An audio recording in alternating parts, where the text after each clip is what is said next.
I Rajesh, PDSU రాష్ట్ర కార్యదర్శి.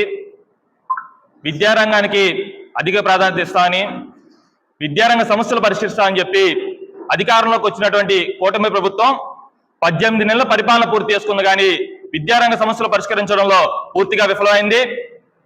రాష్ట్రంలో పెద్ద ఎత్తున ఫీజు రియంబర్స్మెంట్ పెండింగ్ లో ఉంచినట్టు ఘనత ఈ కూటమి ప్రభుత్వానికే చెందుతుంది. నారా లోకేష్ గారు యోగాలం పాదయాత్రలో పీజీ విద్యార్థులకు ఉన్నత చదువులకు ఆటంకం కలుగుతున్నటువంటి 77 జీవోను రద్దు చేస్తామని చెప్పి పెద్ద ఎత్తున విద్యార్థుల మధ్య హామీ ఇవ్వడం జరిగింది. ఈ రోజున 18 నెలలు పూర్తి చేసుకున్నా కానీ ఇంతవరకు ఇచ్చినటువంటి హామీని అమలు చేయలేదు. అదేవిధంగా రాష్ట్రంలో ఫీజు రియంబర్స్మెంట్ పెద్ద ఎత్తున పెండింగ్ లో ఉంచారు. ఈ రోజున మేనేజ్మెంట్లు విద్యార్థులను చాలా ఇబ్బంది పెడుతున్న పరిస్థితి. చదువులు కంప్లీట్ చేసుకున్నా కూడా సర్టిఫికేట్లు ఇంతవరకు విద్యార్థుల చేతికి రాక ఇబ్బంది పడుతున్న పరిస్థితి.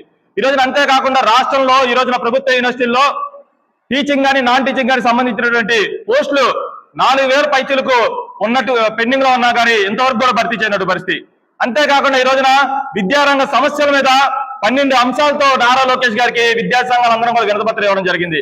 కానీ వినతిపత్రం ఇచ్చి 3 నెలలు దాటుతా ఉన్నా కూడా ఇంతవరకు అందులో ఉన్నటువంటి ఏ ఒక్క అంశాన్ని కూడా పరిష్కరిస్తామని చెప్పి హామీ ఇచ్చారు తప్ప కాలయాపన చేస్తా ఉన్నటువంటి పరిస్థితి. ఈ రోజున విద్యారంగానికి అధిక నిధులు కేటాయించమని చెప్పి గత అనేక ఏళ్లుగా ప్రభుత్వాలు మారుతా ఉన్నా కానీ విద్యార్థి సంఘాలు పెద్ద ఎత్తున చెప్తా ఉన్నటువంటి పరిస్థితి. కానీ ఈ రోజున కొఠారి కమిషన్ కూడా విద్యారంగానికి అభివృద్ధి జరగాలంటే 30% నిధులు కేటాయించాలని చెప్పి పెద్ద ఎత్తున కమిషన్ చెప్తా ఉంది. కానీ ఈ రోజున విద్యారంగానికి మాత్రం ఎక్కడా కూడా ప్రాధాన్యత కల్పించినటువంటి పరిస్థితి ఉంది.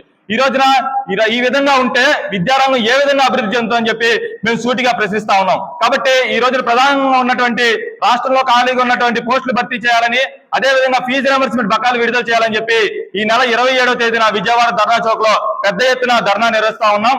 ఈ యొక్క ధర్నాకి విద్యార్థులు పెద్ద ఎత్తున పాల్గొని అదేవిధంగా మేనేజ్మెంట్ కూడా సపోర్ట్ చేయాలని చెప్పి పీడిఎస్సీగా మేము విజ్ఞప్తి చేస్తా ఉన్నాం.